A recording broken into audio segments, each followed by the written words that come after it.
in regards to potential cuts to Medicaid and other funding, SNAP and other funding services for people in need.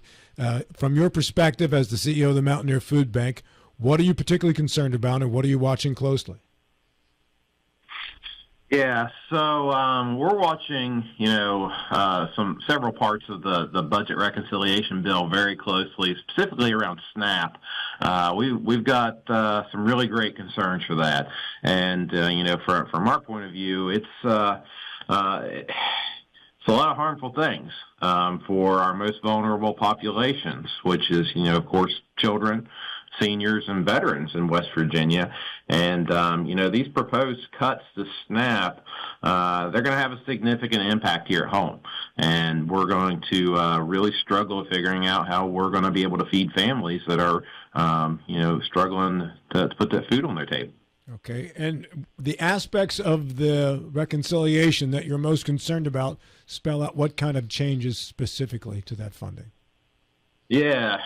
So primarily, probably the number one piece is the state cost shift, which there's a lot of conversations going on right now with that in the Senate, whether that's going to be able to go through or not. But the bottom line is, West Virginia is not in a position to be able to absorb that cost shift. So if you're talking that, a state is going to cover 25% of those SNAP benefits, the state of West Virginia would have to come up with, almost $140 million in state tax dollars to take up that shift. And that's just something that we feel very strongly that the state's unlikely to be able to meet that. And at the end of the day, what that means is there's less food on the table for our children, seniors, and veterans. So that state cost shift is, that's a big concern for us. And I don't know that there's really a plan at the state level to be able to absorb that kind of dollars. Sure. So that's probably number one. Number two is the shift in the administrative costs. So right now, the state of West Virginia absorbs about 50% of the administrative costs. This bill would up that to 75%.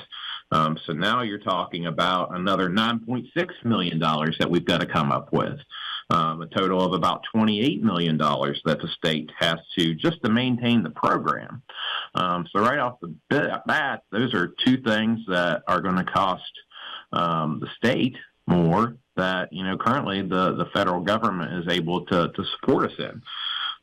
So those are really two big pieces that they're going to change the whole dynamic of the SNAP program. At the moment, it is a federal program that really commits to fighting hunger.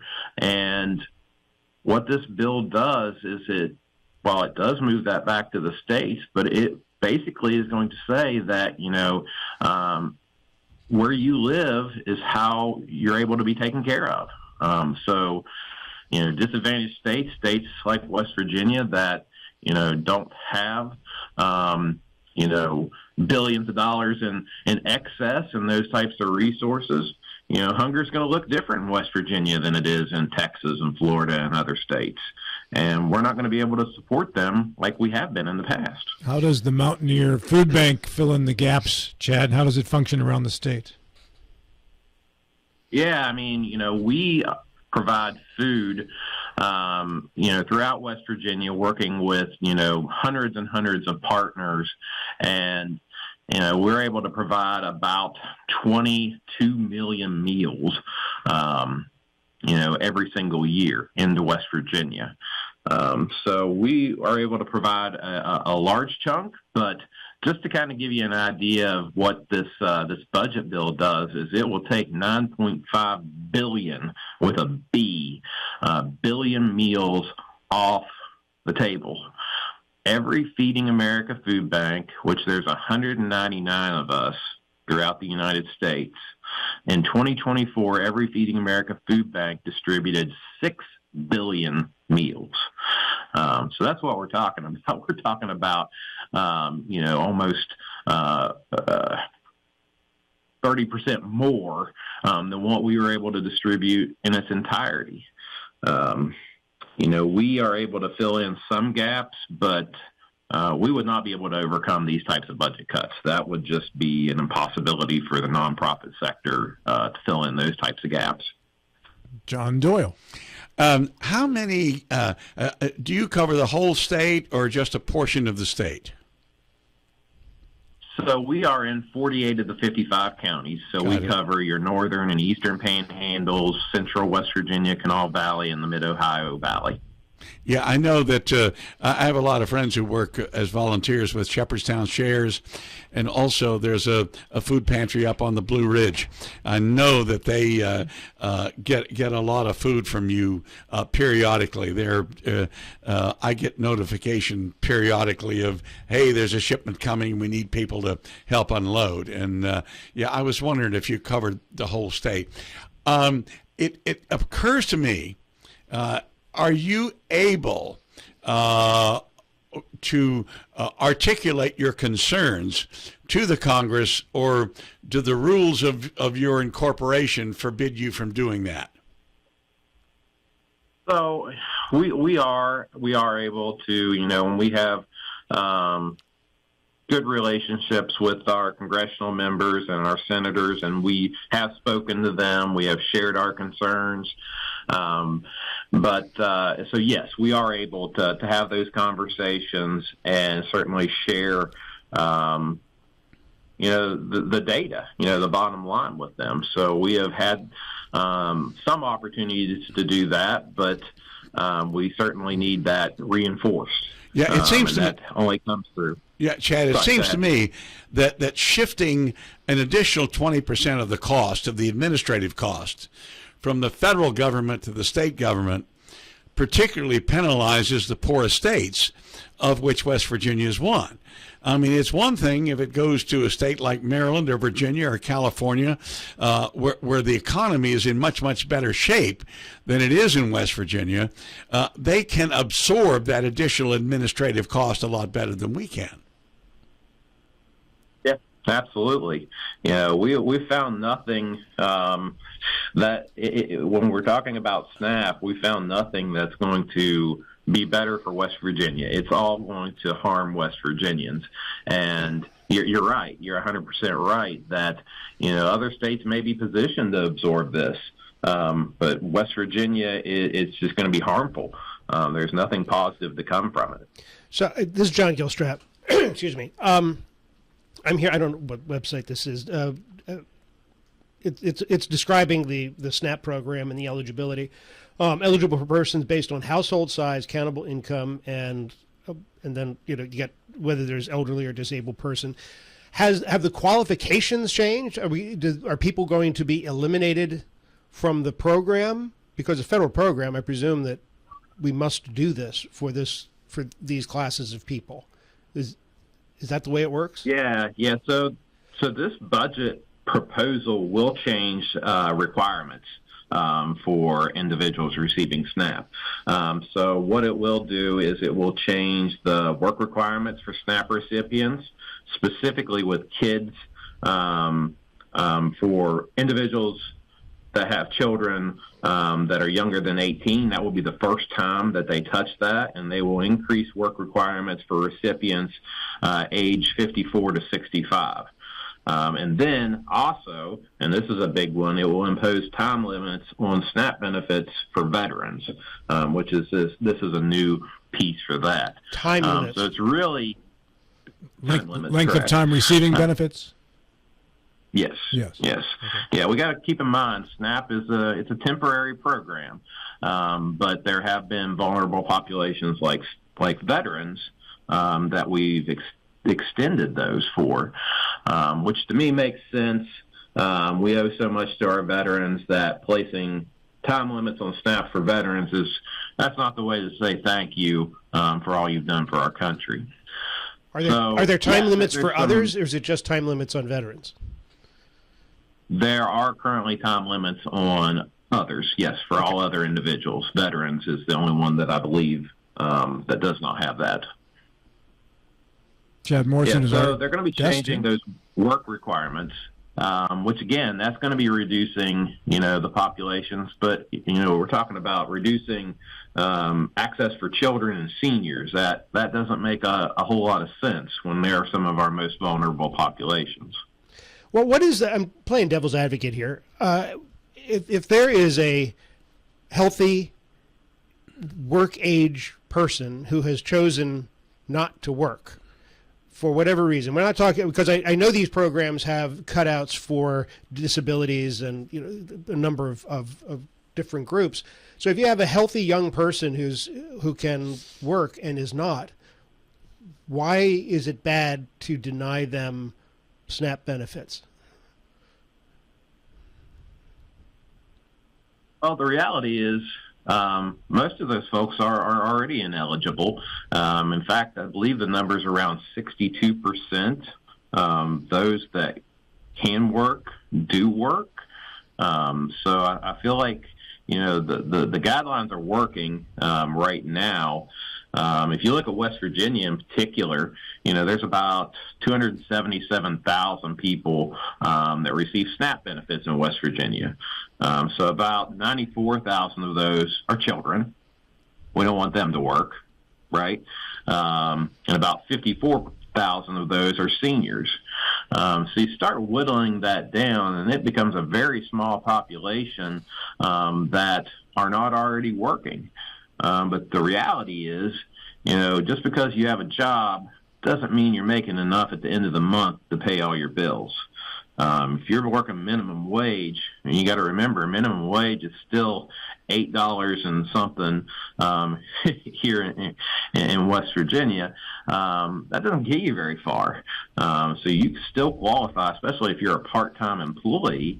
You're still qualified for certain benefits under that, just because you're not making enough to really thrive. And that's what we want. We want every West Virginian to thrive. And at the end of the day, sometimes you still need a little bit of help. So there are regulations in place for that. And these are just cranking it down a little bit farther, specifically impacting, families with children and our seniors and, of course, veterans. I just read an article about this over the weekend, and unfortunately I didn't know we were going to do this segment, so I can't find it again. As I understand it, the work requirements are 80 hours a month, or some legitimate effort to be finding whatever. There are a number of ways to qualify as working, and then if you are working and you're not making enough money to pay your bills, you're still eligible for SNAP because you are working and your income, all those other qualifications fall into place. So it's kind of a self-immolating argument. Yeah, and some of the challenges that come with this is obviously that's going to be more cost to the state of West Virginia. There's an administrative burden that comes with that, and it comes to be what's the return on that investment? Are we spending more dollars to decline federal funding in West Virginia? Because there's an argument. Just speaking, from where I live, which is in Braxton County, we just found out that we're losing one of our local grocery stores. And the grocery stores rely on being able to accept SNAP dollars. And we're going to lose our grocery store here in about 2 months.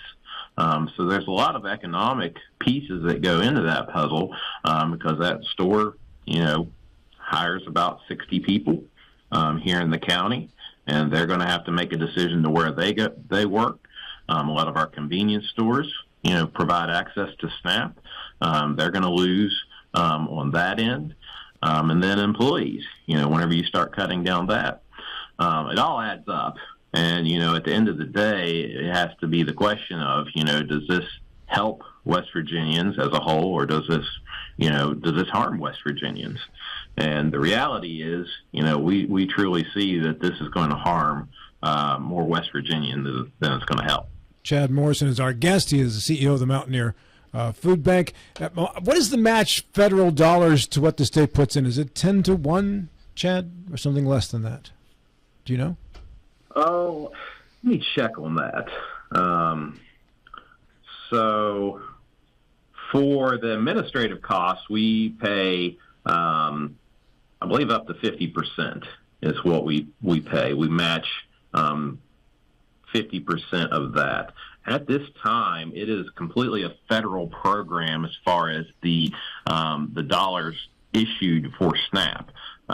So West Virginia, I don't believe, has to pay into that. It is 100% federally funded. The administrative match is 50-50. Yes. Okay. So what percentage cut are you anticipating in West Virginia? So it could vary. It could vary quite a bit, but we're anticipating at least 25% that West Virginia would be on the hook for. So that's where we're coming up with that about $141 million. That if the state doesn't have that money or can't appropriate that money, then we're going to lose that. I appreciate you bringing that figure back up because I know you mentioned it earlier. I didn't recall the figure, though. And John Doyle is a former member of the House of Delegates. From a procedural standpoint, I know you'd be in the minority party if you were there today, but in regards to the state filling that gap with some type of contribution, what's the likelihood given the Republican majority right now?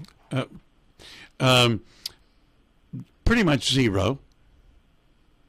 Some of the members of the House of Delegates I've interviewed over the last couple of weeks in regards to this, months actually, the feeling seems to be, listen, we're tired of people who are healthy, not working, getting free stuff. We can't afford it anymore. We're not going to give it to them anymore.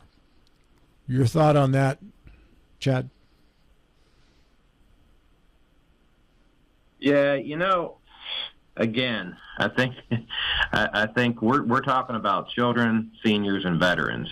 I think at the end of the day, every West Virginian wants to make sure that their neighbors are taken care of, specifically those most vulnerable populations.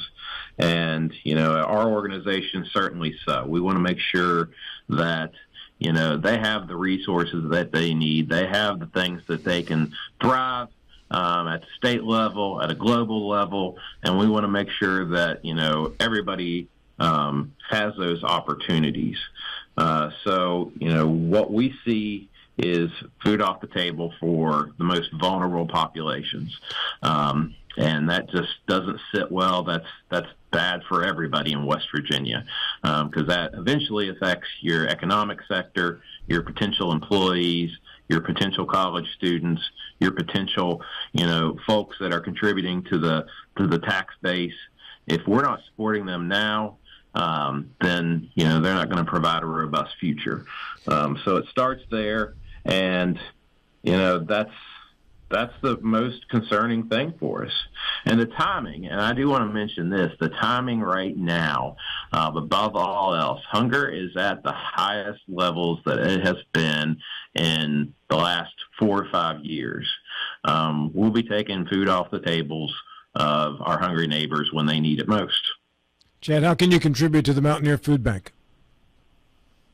Yeah, if you'd like to get involved, certainly recommend people visit our website, mountaineerfoodbank.org.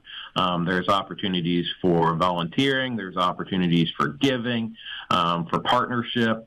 We certainly hope people get involved, both at their community level, like John said, with your local feeding programs. We love to see people out there. They always need a helping hand. And, for the entire state, we would love to have individuals join and be a part of our mission. Thank you, Chad. Appreciate your time this morning. Absolutely. Thank you, guys. Have a great day.